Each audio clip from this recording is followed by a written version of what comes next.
Podem sentar, por favor. Quando nós começamos esta sequência de exposições aqui no capítulo 22, eu mencionei a vocês que nós estávamos entrando nos dois capítulos mais dolorosos deste Evangelho. Agora eu diria que nós estamos entrando na seção mais sombria dos capítulos mais dolorosos deste Evangelho.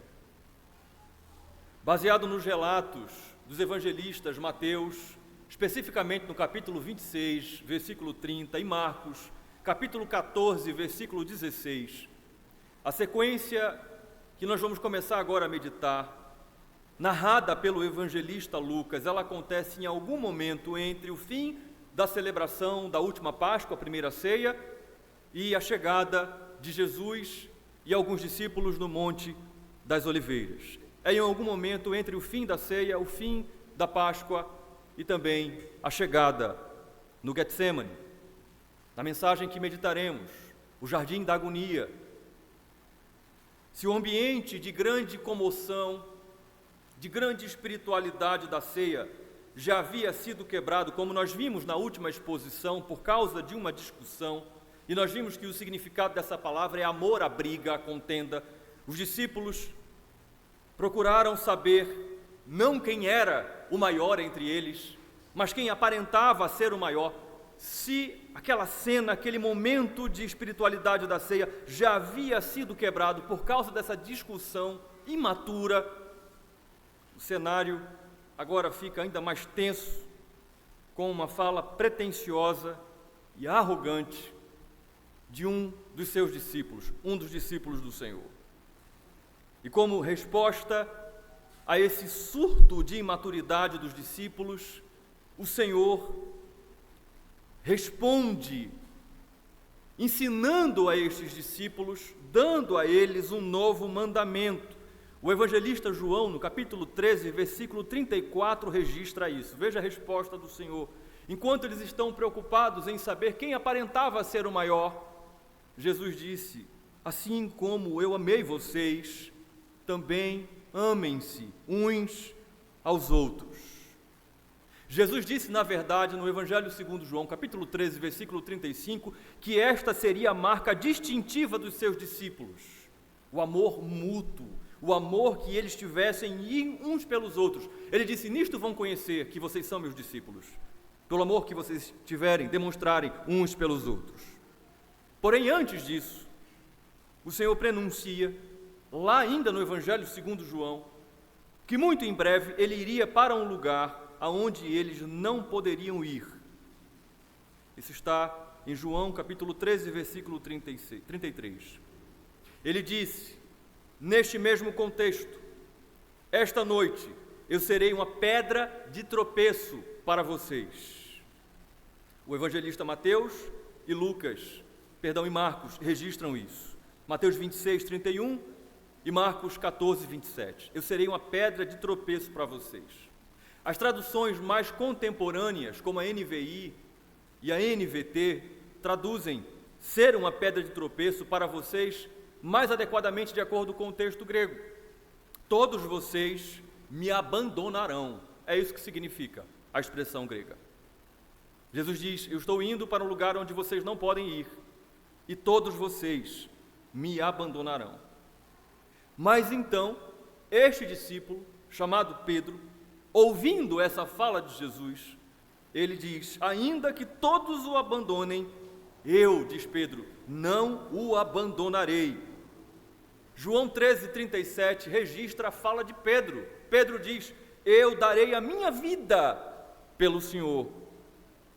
E é importante nós começarmos a nossa reflexão com todas essas informações, porque se por um lado Lucas, o evangelista, que é o alvo das nossas exposições nesta sequência, omite estes detalhes do início do diálogo, o Espírito Santo vai usar este evangelista para trazer a maior riqueza de detalhes acerca da resposta que o Senhor dá, não só a Pedro, mas também aos seus discípulos. Isso inclui a sua igreja, inclui a mim e a você. É exatamente deste ponto que Lucas começa, inspirado pelo Espírito Santo, a registrar. A fala do Senhor é uma resposta a Pedro, a fala de Pedro: eu jamais vou te abandonar, eu estou pronto para dar vida pelo Senhor. E então Jesus diz, observe o versículo 31, olhe para a sua Bíblia: Simão, Simão, eis que Satanás pediu para peneirar vocês como trigo.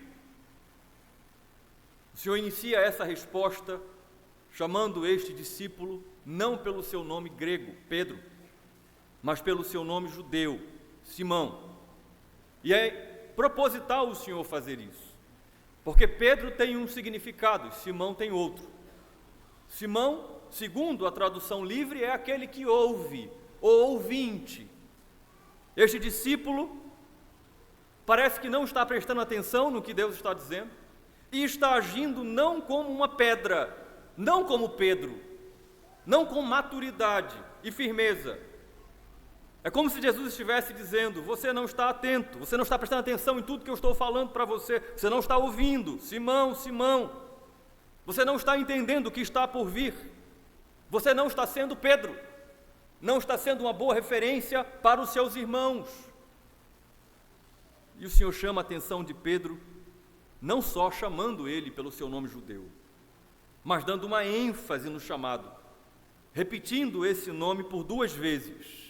É como se Jesus estivesse dizendo: Pedro, presta atenção, ouça, ouça, Simão, Simão, eis que Satanás pediu para peneirar vocês como trigo.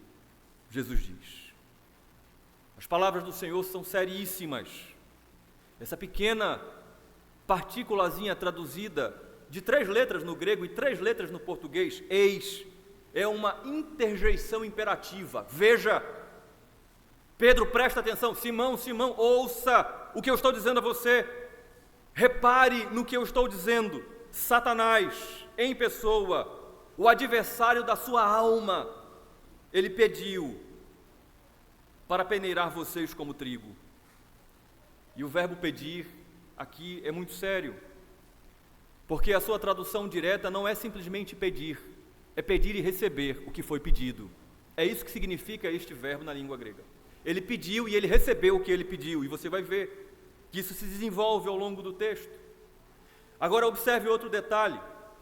Embora uma única versão, a versão do rei Tiago, traduza no singular, ele quer te ter, Pedro, na verdade, na língua original está no plural, e é por isso que todas as traduções, com exceção da King James, traduzem vocês. Ele pediu para peneirar vocês como trigo. Não só você, Simão, Simão, mas também os seus irmãos, vocês, meus discípulos. Ele pediu para peneirar vocês.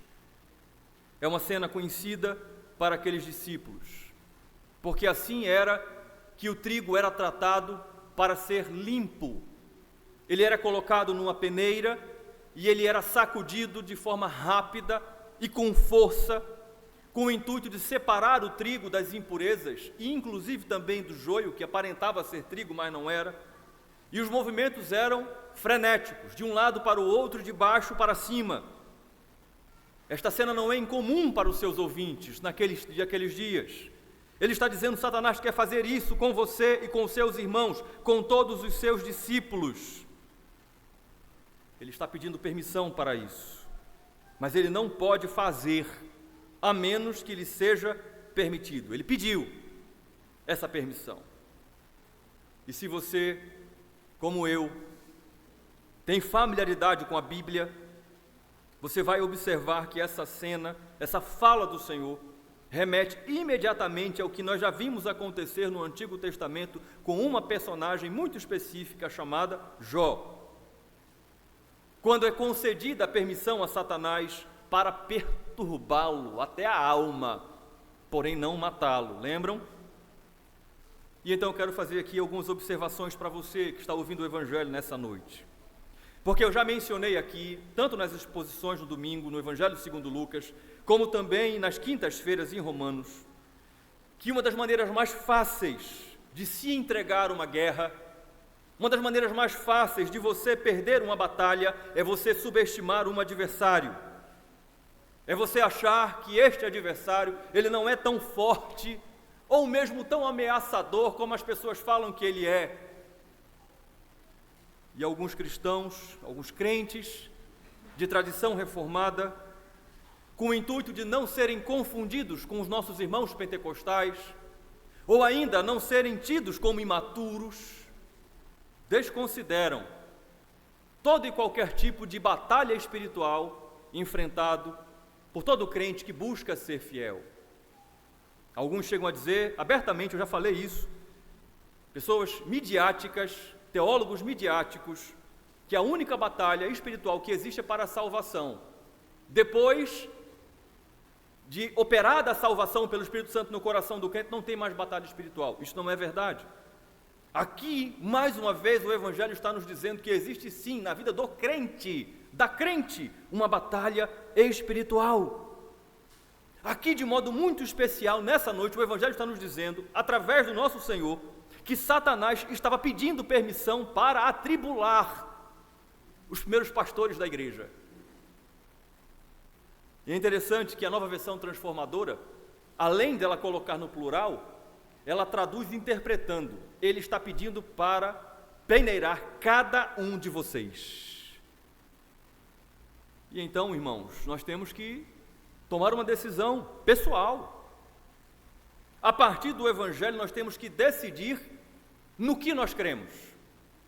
Se essa cena que nós estamos encontrando aqui em Lucas capítulo 22 diz respeito exclusivamente a Pedro, ou exclusivamente a Pedro e aos 12 apóstolos, ou se Satanás, de fato, é adversário não só de Pedro, foi adversário de Pedro e dos 12 apóstolos, como continua sendo adversário de toda a igreja de Cristo.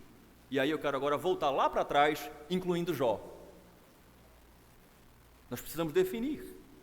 E eu já tomei a minha decisão a partir do Evangelho. O Evangelho me ensina que sim, Satanás, o adversário de nossas almas, ele nos odeia e ele quer nos destruir. E ele não faz isso porque ele não pode. Ele quer destruir todos os crentes. Ele quer peneirar todos os crentes. Então deixa eu perguntar a você nessa noite, você é um crente? Diga amém. Amém. Satanás odeia você e quer destruir você, quer peneirar você. Ele só não consegue colocar isso em prática porque ele não tem permissão de destruir você, mas ele quer, se puder, destruir, arrasar, arruinar. Ele veio só para matar, roubar e destruir, e isto não é uma fábula, é o que o Evangelho nos diz. E deixa eu dizer a você, crente em Jesus, que quanto mais você buscar ser um crente, quanto mais você buscar ser um marido, uma esposa, um filho, um líder, um diácono, um presbítero, um pastor fiel, mais Satanás odiará você, mais Satanás tentará contra a sua vida. Você quer ter os problemas intensificados contra as forças das trevas? Seja um crente fiel ao seu Senhor e Salvador Jesus Cristo. Você que não é crente, você que ainda não professou a fé em Jesus, você que está hoje recebendo a oferta do Evangelho, saiba disso. Se alguém disser a você que você pode vir para o Evangelho, que vão ser só flores, pétalas macias, que os espinhos todos serão arrancados, deixe-me dizer a você que você não encontrará isso em nenhum lugar do Evangelho, nenhum lugar do Evangelho. Ao contrário, como dizem alguns teólogos, a luta começa a partir da sua conversão.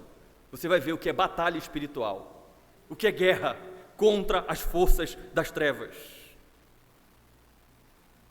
Se você for um crente fiel, meu irmão e minha irmã, prepare-se, porque as hostes do inferno se levantarão com fúria contra você, contra a sua vida, contra a sua família, contra o seu serviço na casa de Deus.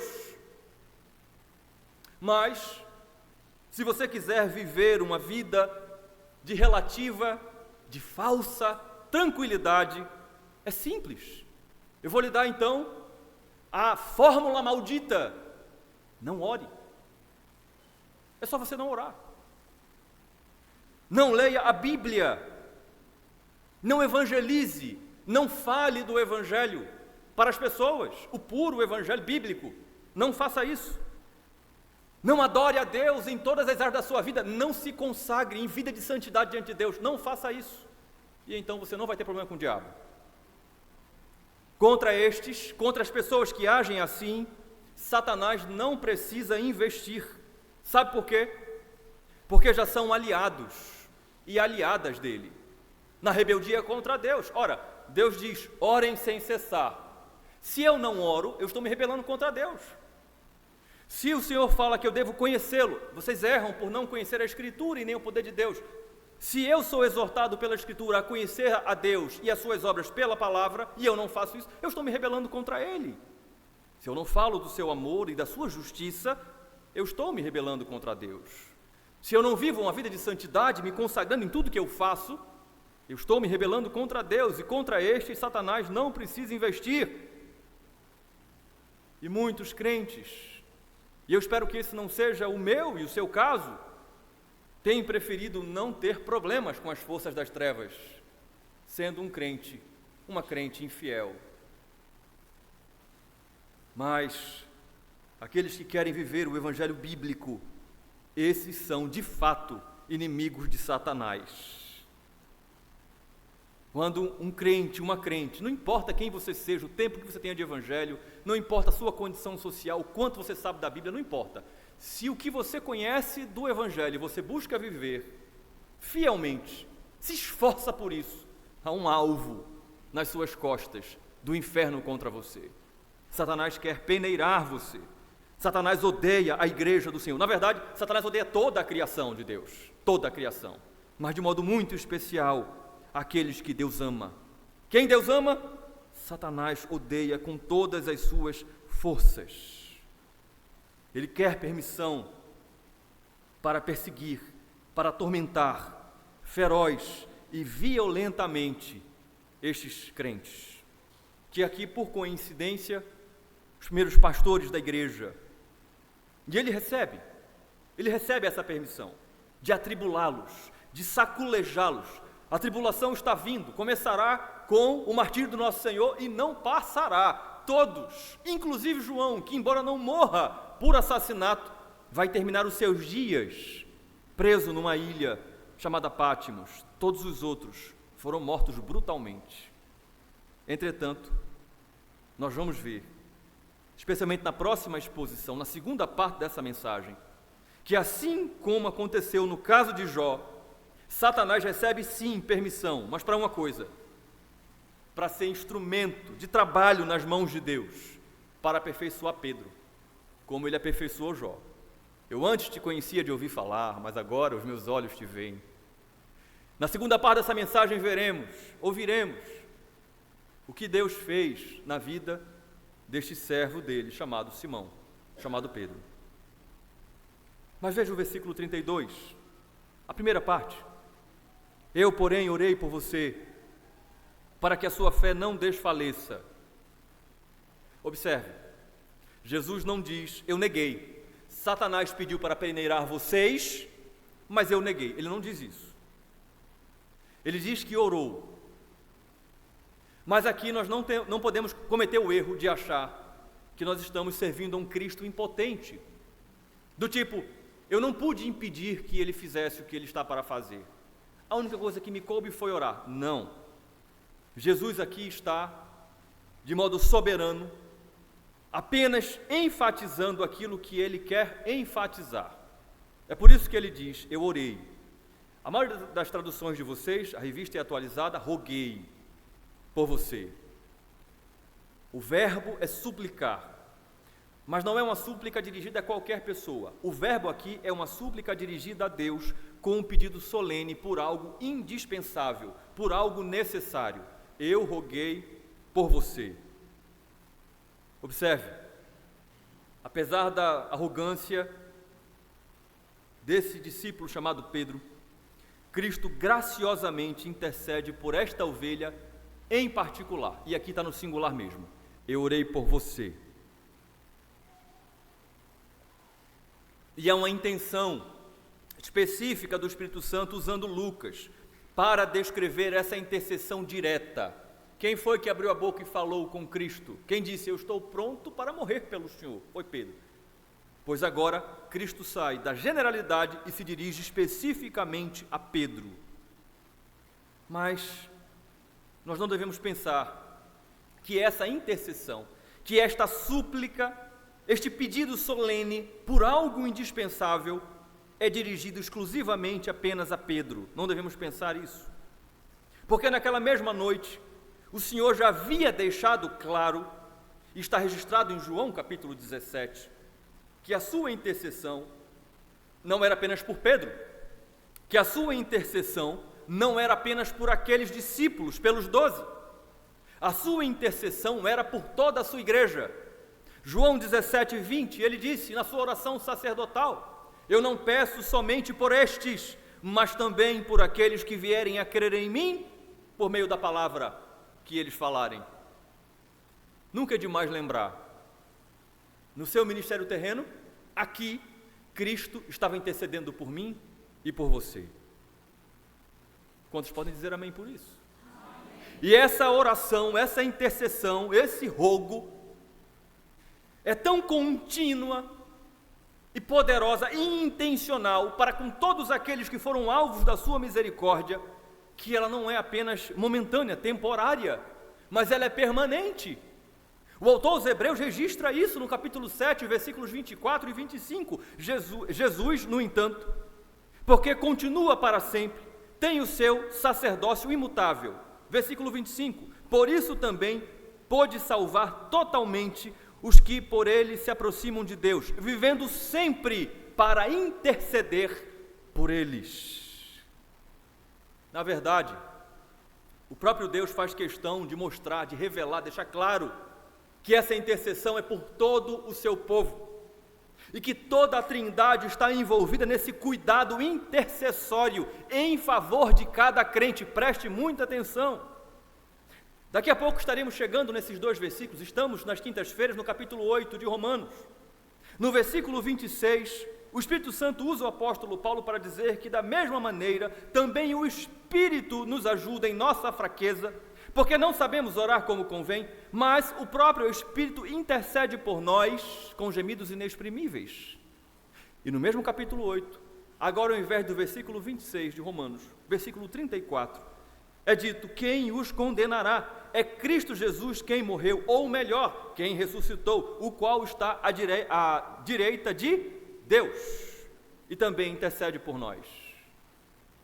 É uma intercessão tão poderosa, tão contínua, e tão divina, que é assim. Nós temos o Consolador, o outro Consolador que veio, que está aqui conosco, o Espírito Santo, que intercede por nós com gemidos que não podem ser expressados. Mas no céu, o Filho está intercedendo. Então nós temos uma dupla intercessão, do Espírito aqui na terra e do Filho no céu, ambos intercedendo ao Pai em nosso favor. Então aquela intercessão não foi só para com Pedro, não foi só para com os 12 apóstolos, não é só em favor do pastor, do presbítero, do diácono, do líder, do crente antigo, daquele que conhece muito da Escritura, é por todos aqueles que foram alcançados por sua graça. Louvado seja o nome de Deus por isso. E qual é o propósito aqui nesta passagem da intercessão de Cristo em favor de Simão? Para que a sua fé, algumas traduções dizem a sua confiança, não desfaleça. A palavra desfalecer é fale, cesse. O sentido é muito interessante, muito interessante. O sentido da palavra grega é um eclipse total, ou do sol ou da lua. Imagine, a lua completamente apagada por um eclipse, o sol completamente apagado, o seu brilho, o fulgor do seu brilho, por causa de um eclipse, por causa da escuridão. Cristo diz, eu estou intercedendo em favor da sua fé, para que a sua fé não se apague, para que a sua fé não cesse. Você está conseguindo compreender isso, igreja? Você está conseguindo fazer essa conexão no seu próprio coração, de que essa intercessão não é apenas em favor de Pedro, mas é em favor de você? Então deixa eu ajudar você a entender melhor isso. Você está firme hoje na fé? Sim ou não? Responda para você. Mas antes de você responder, cuidado com o seu coração. Cuidado para que a sua resposta não seja um sim, em caixa alta em negrito. Sim, pastor, eu estou firme na fé. Na verdade, eu não sou como este publicano aqui. Eu nunca tive nenhum motivo para me envergonhar. Eu nasci no Evangelho, eu sou filho, neto, bisneto de pai crente, de mãe crente. Eu sou, não é? Como eu vi hoje, eu sou neto de pastor, eu sou filho de presbítero. Não, eu estou firme na fé. Cuidado, Simão, cuidado com a vaidade. Devemos ter cuidado, meus irmãos, porque o que o Evangelho está nos dizendo aqui hoje, nesta noite, é que se eu e você estamos de pé, não é por nossa causa. Nós cremos sim, como congregacionais, como igreja de tradição reformada, na perseverança dos santos. Sim, os santos perseverarão até o fim. Quem crê nisso, diga amém. Mas eles não perseverarão, o Evangelho está nos dizendo, por conta própria. Eles perseverarão até o fim por causa da intercessão constante do Pai e do Filho em favor do seu povo. Não é por minha causa nem por sua causa, mas é por causa da intercessão do próprio Deus em nosso favor. Nós não temos do que nos orgulhar, não temos do que nos envaidecer, não temos. Se nós estamos de pé, é por causa da graça, é por causa da intercessão. Se não fosse a graça e a intercessão do Senhor, nós não estaríamos aqui. Satanás já tinha nos peneirado e nos destruído. A igreja do Senhor não estaria mais neste mundo. A igreja do Senhor está militando e continua triunfante depois de todas as coisas que aconteceram por causa da intercessão contínua de Deus em favor dos seus filhos e filhas.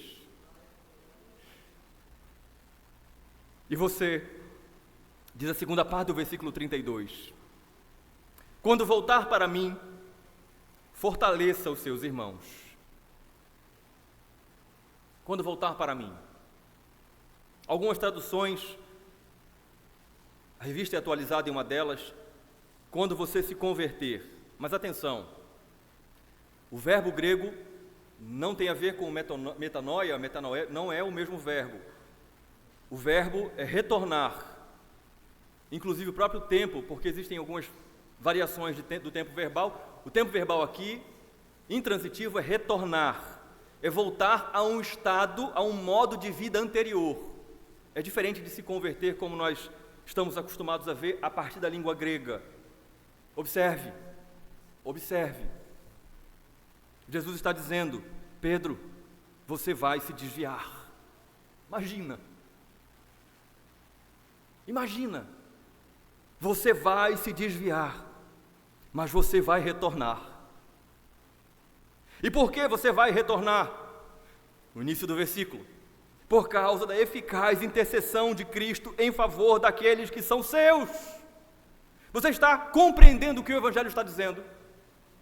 Deixa eu perguntar a você, se você tem alguém que você ama e que afastou-se do Evangelho, pense aí, você tem? Você tem alguém que você ama e que nunca se rendeu a Cristo, que nunca se converteu, se voltou para Jesus? Tem. Deixa eu dizer a você, ore por essa pessoa que você ama, que está afastada, que está desviada. Pregue o Evangelho, seja uma testemunha viva e incansável do Evangelho. Mas deixa eu dizer a você, à luz do Evangelho, descanse nisto. Cristo intercede pelos seus. Cristo intercede pelos seus. De modo que o Evangelho está nos dizendo nessa noite, que aqueles que de fato foram escolhidos por Deus, ele diz, virão para mim, voltarão para mim. Cristo está dizendo, você vai se desviar, Pedro, você vai se afastar, você vai fraquejar, mas você vai voltar para mim. E o Senhor diz a Simão, quando você voltar para mim, fortaleça os seus irmãos, confirme os seus irmãos, torne os seus irmãos sólidos, fixos, estáveis, como uma pedra, como uma rocha. Ele está dizendo, Simão, ouça o que eu estou dizendo a você, você é fraco, se não fosse a minha intercessão em seu favor, você seria destruído, mas por causa da minha intercessão em seu favor, quando você voltar, seja Pedro, seja uma pedra, fortaleça os teus irmãos, fortaleça os seus irmãos, aqueles que têm o mesmo parentesco espiritual com você, aqueles que são filhos do mesmo Pai, eles são teus irmãos. Cristo diz: você vai ser restaurado, Simão, não por sua própria causa. Você não será restaurado para que no fim você seja o alvo, mas por causa de algo maior, um propósito maior, você ser uma bênção. Depois de restaurado, você ser uma bênção na vida dos seus irmãos. Observe, irmão, eu não vou falar hoje, ficará para a próxima exposição, sobre o grande desafio que crentes enfrentam de rejeição na igreja por causa de pecados, depois de crentes que cometeram. Não vou falar sobre isso hoje, ficará para a parte 2. Eu quero falar sobre aqueles que de fato caíram, aqueles que pecaram e se afastaram do Senhor, e se desviaram do Senhor, e que foram alvo da correção, da disciplina e da restauração divina, mas que nesse processo de disciplina, de correção, foram humilhados, foram feridos, foram maltratados, foram rejeitados, mas são crentes e foram restaurados. Muitos desses crentes, uma vez restaurados, mas feridos, se isolam, passam a não confiar mais. Sabe aquele pequeno animal que de tanto você maltratar, ele fica escaldado, ele tem medo de todo mundo que se aproxima, porque a impressão é que vão fazer um mal a ele. Alguns outros deixam com que a amargura entre no coração e acham que porque foram alvo da graça, crentes que caíram e foram restaurados, acham que por causa da restauração, agora ninguém pode acusá-los de não terem experiência espiritual, robustez espiritual. Olhe, eu caí, mas veja, eu tive coragem de assumir. Eu estou na igreja, eu não me afastei da igreja, me respeite. São crentes que passam a se tornar secos, ásperos, que ao invés de se tornarem mais misericordiosos, se tornam mais duros. Aqui, Pedro, antes mesmo de cair e de ser restaurado, ele está ouvindo. Na verdade, a sua queda já começou. Ela apenas será consumada, mas a sua queda já começou. Ele já está em pecado.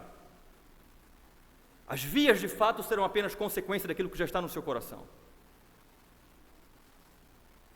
Mas o Evangelho está nos ensinando, mesmo a Pedro, mesmo antes dele cair e ser restaurado, que nós não podemos pensar que quando nós adquirimos mais robustez espiritual, mais experiência dolorida, cicatrizante, não é, que causa feridas,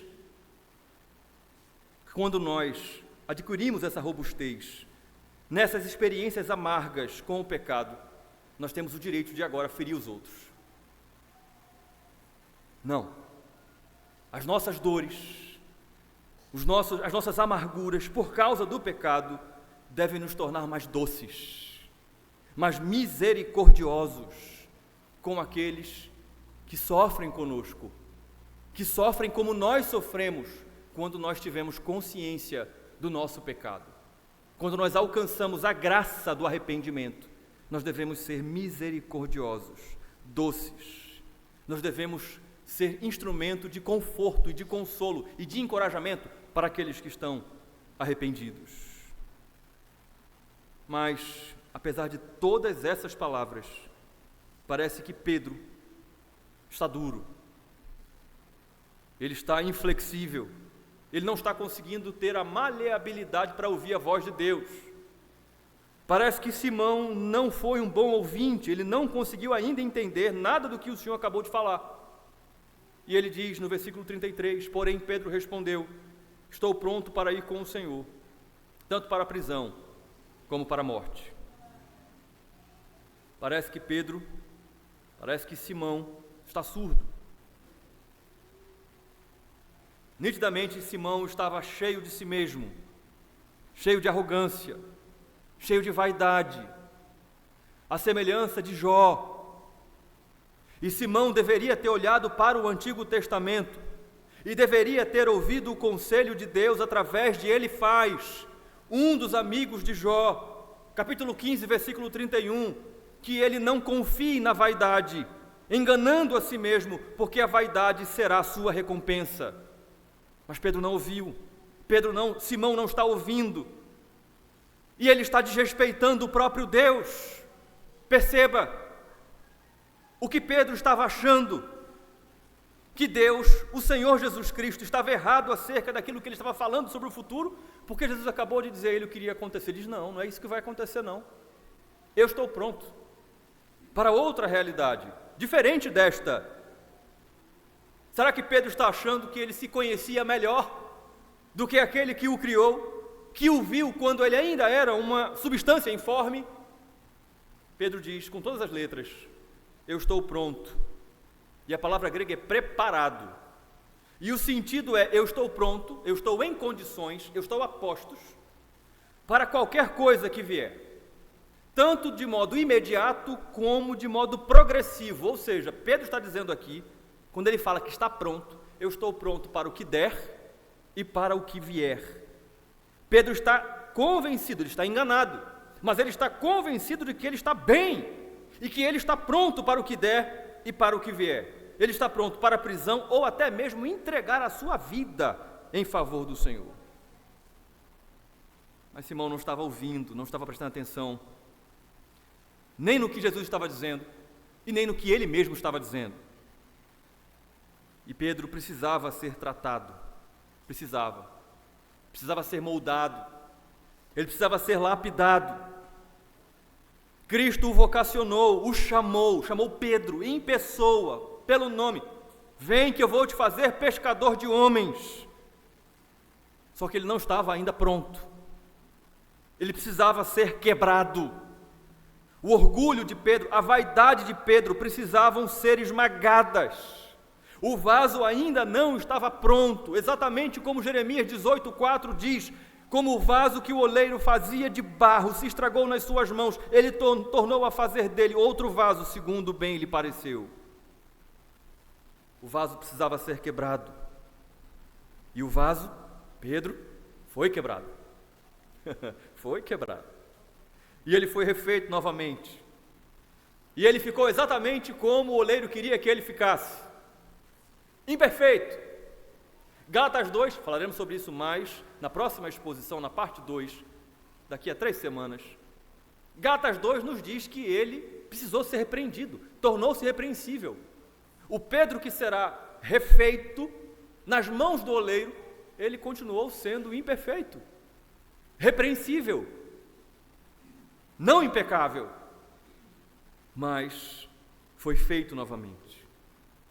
Enquanto Simão, aqui ainda, achava que ele não era como os outros. Lembram do que está registrado em João capítulo 13?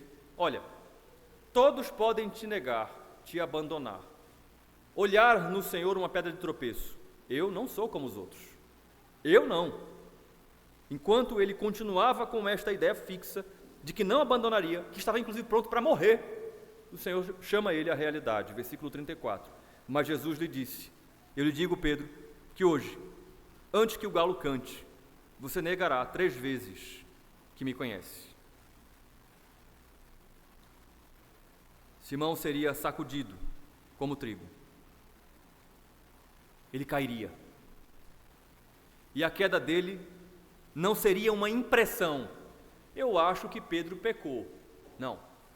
A queda de Pedro seria impressionante.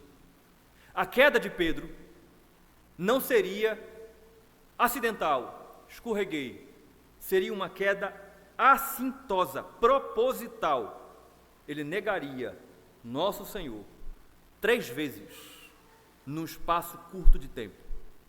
O Senhor está dizendo que antes que o galo cantasse, ou seja, antes que aquela noite terminasse, antes que o novo sol, o novo dia raiasse, mais rápido do que aquele arrogante discípulo achava, ele negaria o Senhor. Mas o propósito do galo cantar era maior do que simplesmente pontuar: a queda de Pedro foi real, foi desastrosa e foi terrível. Tinha um propósito maior do que esse. Nos versículos 60, a parte final e o início do versículo 61, nós ouviremos e meditaremos com calma. E logo, enquanto Pedro ainda falava, o galo cantou. Então, o Senhor voltou-se e fixou os olhos em Pedro. Meditaremos sobre isso com mais calma na próxima exposição. Mas então, caminhando para o fim da nossa mensagem, nós temos a primeira parte, antes que o galo cante. O Senhor está advertindo Pedro. O Senhor está fazendo isso diante dos demais discípulos.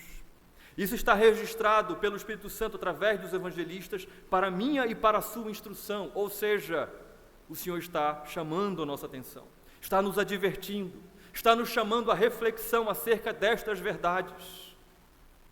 Precisamos reconhecer que nós somos arrogantes, orgulhosos, precipitados em nosso auto-julgamento, que nós achamos que nós não somos como os outros, que nós achamos que nós não estamos na mesma categoria de todos os crentes, mas que nós, quer seja porque já passamos sim por situações de pecado que nos deixaram agora vacinados e nós não podemos mais, não estamos mais sujeitos a pecar, ou então, por que não? Nós achamos que pelo fato de nós termos nascido literalmente no Evangelho, estarmos a vida inteira no Evangelho e nunca termos cometido um grave pecado, nós achamos que qualquer outra pessoa pode abandonar Jesus, menos eu.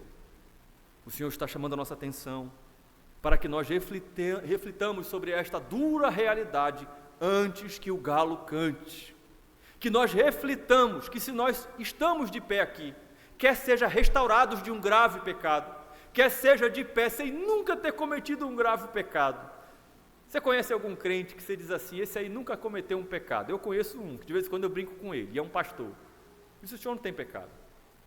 Você conhece, e você de vez em quando brinca assim? Se há um crente, uma crente, que tem um currículo ilibado, isso é pela mesma razão do crente que olhe só a graça, cheia de cicatriz. O motivo é o mesmo: a intercessão de Cristo em favor daqueles que Ele decidiu amar com amor eterno. O Espírito Santo hoje está nos chamando à reflexão, para que nós saibamos que quer estejamos de pé, quer tenhamos sido levantados por Deus, porque o cair é do homem, mas o levantar é...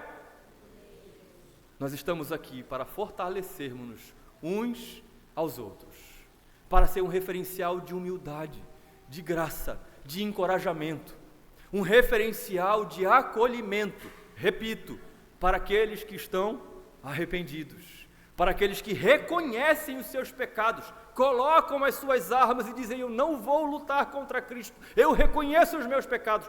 Nós estamos aqui para fortalecer, para firmar, para fixar os nossos irmãos. Atentemos para isso, antes que o galo cante. Vamos orar. Nosso Deus, o que seria de nós, Senhor? O que seria de nós sem a intercessão do Senhor em nosso favor? O Senhor não apenas nos chama, não apenas nos faz a vocação, a convocação irresistível por meio da Tua graça, como é por Tua causa também que nós estamos de pé. É por Tua causa que nós fomos restaurados, Senhor. Sim, restaurados na Tua misericórdia. Ó Deus, nos perdoe, perdoe-nos pela vaidade, pela arrogância, pela precipitação do nosso coração de acharmos que nós, em algum aspecto, estamos de pé por nossa própria causa. Nos levantamos com as nossas próprias forças. Tenha misericórdia de nós, Senhor. Nos ajude a estarmos humildes debaixo desta intercessão bendita, Nos ajude, ó Deus, a sermos instrumento de encorajamento para os nossos irmãos em suas lutas, em suas batalhas. Nos ajude a sabermos que sim, temos vida verdadeira contigo e podemos sim ser instrumentos nas tuas mãos, vasos de barro, como o teu servo Paulo falou, mas com o poder vindo exclusivamente do Senhor. Mas tudo isso é por causa da tua ação na nossa vida, na vida de tua igreja. Ó Deus, o Senhor conhece o coração de todos que estão aqui. Eu gostaria de interceder ao Senhor em favor daqueles que ainda se consideram alguma coisa ao ponto de negar ao Senhor, de ouvir a tua voz na tua palavra e não reconhecer os seus pecados, não reconhecer Cristo como seu Salvador. Tenha misericórdia desse rapaz, dessa moça, dessa alma, Senhor. Que o Senhor possa estar fortalecendo aqueles que são teus, colocando humildade em seus corações, gratidão, ó Deus, porque nós estamos de pé por causa do Senhor. E que o Senhor nos ajude, ó Deus, a não cairmos, a não nos desviarmos. Que o Senhor nos ajude, que o Senhor nos proteja, porque sabemos que Satanás nos odeia, ele quer nos peneirar. Tenha misericórdia de nós e nos proteja, Senhor, nos guarde debaixo das tuas asas, como a galinha faz com os pintinhos. Faz isso, ó Deus. Faz isso na nossa vida individualmente, nas nossas famílias, na nossa igreja. E, ó Deus, aplique essa palavra ao nosso coração para sabermos que aqueles que amamos, que estão afastados dos teus caminhos, o Senhor intercede pelos seus, de modo que aqueles que são teus retornarão para perto de ti, voltarão para perto de ti, não por nossa causa, não por causa deles mesmos, mas por tua causa, porque a tua graça é irresistível. Assim nós oramos, agradecidos, em nome de Jesus. Amém.